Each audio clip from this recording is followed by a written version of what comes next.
Romelu Lukaku has actually been in the news for much more than the starting 11 in the FA Cup final. It's due to his future and talk via his agent, Federico Pastorello, who said, "We cannot think about negotiations. Chelsea are in takeover discussions. We do not know the new owners, let alone if we can open talks with Inter or Milan. We have to wait. I don't discuss the tactical choices, but it's obvious that there was a problem." Right? So that's Lukaku. This is Lukaku responding to what we've seen here. "Never ever will I let someone speak for me. I kept my mouth shut and focused on helping the team and end the season in the best way as possible. So if someone out there is trying to say something about me in the club, not in my name." What? All right, well Jules. well Jules, done. what is going on here? It's a good question. They used to get on together, Pastorello and Lukaku, maybe not so much anymore. I think Pastorello is not he's an agent that has helped the move, for example, for Lukaku to Chelsea from Inter.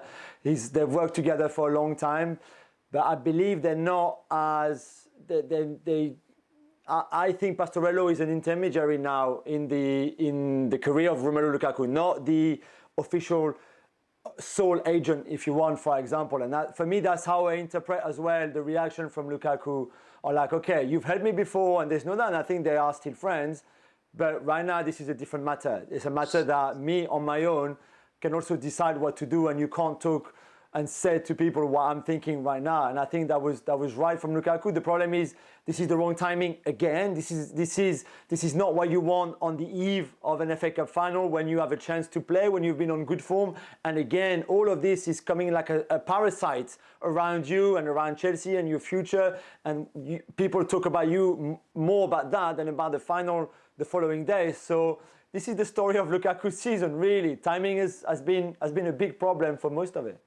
Yeah, and obviously you explained the situation behind it there, Jules, but it's been reported very much so as his agent, and that's what we're seeing across all the papers. So that's not going to help Lukaku in this situation. And as Jules said, Jan, it isn't good timing at all. No timing at all. I mean, if there's going to be a trophy before the FA Cup trophy, it should go to the most stupid agent I've ever seen this season.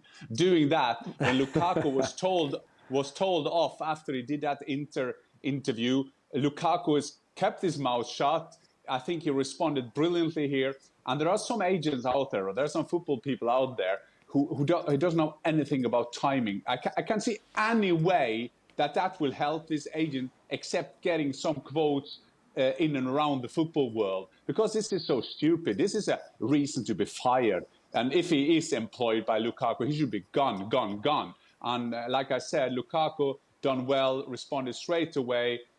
Shows that maybe he has matured a bit in terms of not talking about other clubs. And the last months has been turbulent at Chelsea, and they don't need one stupid agent and giving those kind of comments. And I'm saying stupid in terms of timing. I don't know him personally. He's probably the brightest man alive. What do you make of it all, Craig? I wouldn't bother. It's a lot of nonsense. I wouldn't bother with it. I mean, let's be honest. Who is this guy? You know, apart from a handful of people, you know, most people wouldn't know him if he popped up as a crouton in their soup. So, who cares? I mean, who cares? It's just it's just more. There's so many people talking about players these days. So, listen, Lukaku's been in a bigger mess this season already with his interviews. So I'm sure he's not particularly worried. He's responded to it. Finished the season well. Big opportunity tomorrow. Big showcase opportunity, and we'll see what happens in the summer. But I think, you know, it looks likely to me that fee dependent, that I think Lukaku could be gone from Chelsea next summer. As I say, depending on the finances of other clubs. That's one end of the pitch. Go on. Yeah, Kay, I just want to say that I just got a feeling I'm in Germany now, as I always am. I think that maybe Robert in front Lewandowski, of a hotel room door again. I have the best lighting. studio. Best lighting. I have the best studio at room 678 in Maritime Hotel, exactly. but what I wanted to say, what Craig is saying, what are happening this summer, we don't know. We know that here in Germany there is a guy called Robert Lewandowski who wants to move, who wants to leave the club. And he could be a dark horse, outsider for the position as a number 9 at Chelsea Football Club as well. There's a lot of people talking about Barcelona, but let's watch this summer. It's going to be interesting also in that department. Thanks so much for watching ESPN on YouTube. And for more sports highlights and analysis, be sure to download the ESPN app. And for premium content and live streaming, subscribe to ESPN Plus.